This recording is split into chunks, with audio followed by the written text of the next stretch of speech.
আসসালামু আলাইকুম। আজকে আমি কলমি শাকের পাকোড়া তৈরি করব। তো প্রথমে এখানে নিয়ে নিলাম 1 কাপ ময়দা, 1 কাপ চাউলের গুঁড়া এবং হাফ কাপ বেসন। নিয়ে নিলাম হাফ চামচ বেকিং পাউডার। তো এখানে নিয়ে নিলাম হাফ কাপ পেঁয়াজ কুচি এবং অল্প পরিমাণের কাঁচামরিচ কুচি।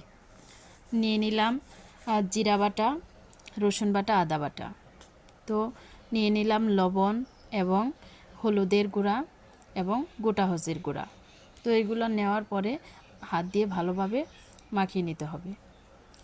তো এগুলো মাখিয়ে নেওয়ার পরে একটু পানি দিয়ে এগুলো হালকা একটু পানি দিয়ে মাখিয়ে নিতে হবে, কারণ বেশি পরিমাণে পানি দেওয়া যাবে না।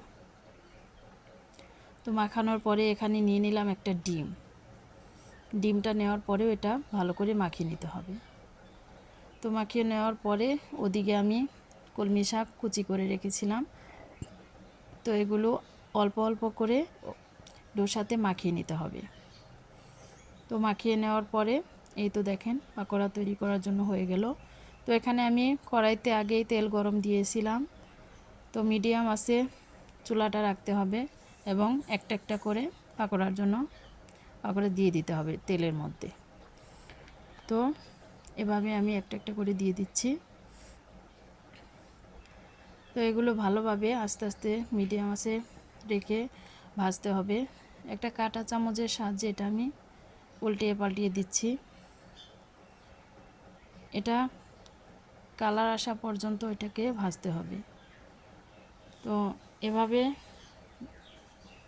এখন কালার আসছে, এই কালার আসার পরে এটা একটা ছাঁকনি দিয়ে সেঁকে নিতে হবে। তো এই তো আমি সেঁকে নিলাম। তো এভাবে আমি আরও অনেকটি পাকোড়া ভেজে নিচ্ছি। ভেজে নেওয়ার পরে একটা বাটিতে এটা ভালোভাবে সাজিয়ে নিলাম।